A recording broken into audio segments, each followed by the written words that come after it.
Hello student, how are you? Hope you are fine.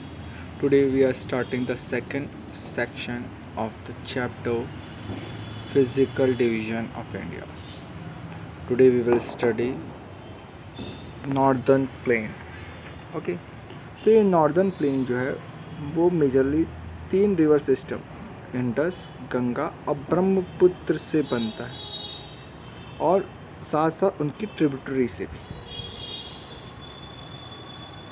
यह plane एलुविली soil का deposition है क्योंकि इसमें एल्यूविलियम की मात्रा ज़्यादा है जो कि फुट हिल ऑफ हिमालय के आसपास पाई जाती है और हिमालय से टूटे हुए पत्थरों से कई लाखों सालों से बन रही है और इसी कारण यह प्लेन जो है फर्टाइल प्लेन कहलाती है। ओके तो यह northern plain 7 lakh square kilometre तक फैला हुआ है। यह प्लेन 2400 किलोमीटर लंबा और 240 से 320 किलोमीटर तक ब्रॉड है। यह डेंसली पॉपुलेटेड एरिया है। डेंसली पॉपुलेटेड एरिया है। रिच सॉइल के होने के कारण यहाँ पे जो पानी की मात्रा है वो भी अच्छी है और यहाँ का क्लाइमेट भी फेवरेबल है। एग्रीकल्चर जो है इंडिया का इन्हीं नदियों के कारण बहुत फलता फूलता है।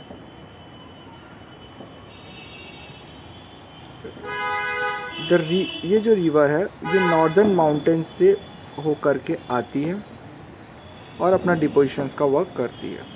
ज़्यादातर लोअर कोर्स में जहाँ ये जेंटली स्लोप में बहती है इसकी वेलोसिटी डिक्रीज़ होने के कारण कई बार ये रिवर विंड आइलैंड्स के समान भी दिखती है।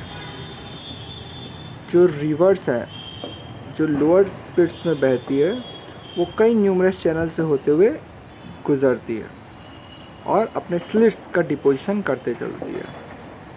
यह चैनल जो है उसमें कई डिस्ट्रीब्यूटरीज है। नॉर्दर्न प्लेन ब्रॉडली डिवाइडेड है 3 सेक्शन में। पहला वेस्टर्न पार्ट नॉर्दर्न प्लेन का जो कि पंजाब प्लेन के नाम से भी जाना जाता है। ये इंडस और उसकी ट्रिब्यूटरीज नदी से बना हुआ प्लेन है। इसका लार्ज जो पार्ट है वो पाकिस्तान में है। इंडस और उसकी ट्रिब्यूटरीज जैसे झेलम, चेनबा, रावी, बेसा, सतलज जो सारी की सारी नदियाँ हिमालय से ओरिजिनेट होती है। इस प्लेन को हम दोअब भी कहते हैं। दोअब का मतलब दो का मतलब होता है 2 और अब का मतलब पानी, मतलब 2 पानियों के बीच में बना हुआ प्लेन भी कहते हैं। इसी तरह से पंजाब भी है। पंज मतलब 5 और अब मतलब वाटर, तो 5 नदियों का जो संगम है उसको पंजाब कहते हैं। ओके तो गंगा जो प्लेन है सेकंड, ठीक है, तो इंडस प्लेन हो गया। अब गंगा प्लेन जो है वो घाघर और तीसा रिवर से ओरिजिनेट होता है और ये नॉर्दर्न इंडिया तक पूरा फैला हुआ है, जैसे हरियाणा, दिल्ली, यूपी, बिहार, झारखंड का कुछ क्षेत्र और वेस्ट बंगाल ईस्ट में। इसके अलावा वेस्ट असम में ये ब्रह्मपुत्र प्लेन से जाके मिल जाता है। यह नॉर्दर्न प्लेन जो है जनरली फ्लैट लैंड से बना हुआ है और इसमें ज़्यादा वेरिएशन नहीं है ऐसा बोला जाता है, लेकिन ये सही नहीं है।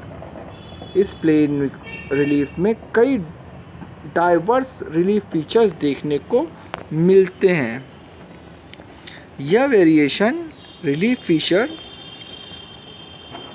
नॉर्दर्न प्लेन को 4 बड़े रीजन में डिवाइड करते हैं। ये रिवर डिसेंडेंट है माउंटेन डिपॉजिट्स की। ये पेबल्स नैरो बेल्ट से 6 से 8 किलोमीटर से होते हुए गुजरती है जो कि वाइड लाइंग पैरेलल स्लोप बनाता है शिवालिक्स में। शिवालिक हिल्स के बारे में हमने लास्ट वीडियो में बात करी थी। इस जो प्लेन है इसे भाबर कहते हैं। ठीक है, ये भाबर भाबर जो है ये भाबर बेल्ट के नाम से जाना जाता है, ये स्ट्रीम बेल्ट है। ओके, साउथ में ये बेल्ट जो है वो स्ट्रीम वो री इमर्ज होती है और री इमर्ज होती है, ठीक है। यहाँ स्वैम्पी मार्शी रीजन जो है वो तराई के नाम से जानते हैं, ठीक है, तराई के नाम से जाना जाता है। ये यहाँ पे थिक फॉरेस्ट रीजन जो है और वाइल्ड लाइफ देखने को मिलते हैं। फॉरेस्ट जो है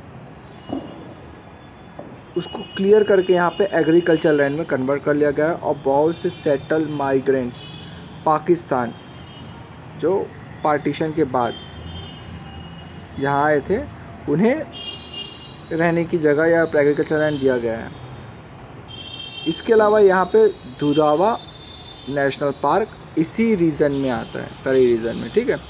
तो large part of northern plain जो है वो ओल्डर एल्यूविनियम से बना हुआ है। ओके, यह जो है वो फ्लड प्लेन रिवर जो नदी बहते हुए आती है और अपना डिपोजिशन हर जगह फैलाते हुए जाती है उसके कारण फैला हुआ है, ठीक है। तो इस यहाँ पे इस पार्ट में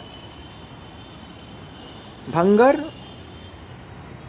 टाइप के सॉइल फॉर्मेशन देखने को मिलते हैं, ठीक है। ये जो लोकेटेड होते हैं यहाँ पे कंकड़ से भरे हुए होते हैं, ये जो डिपोजिशन होता है वो कंकड़ से भरे हुए डिपोजिशंस होते हैं, ठीक है। तो ये जो रीज़न है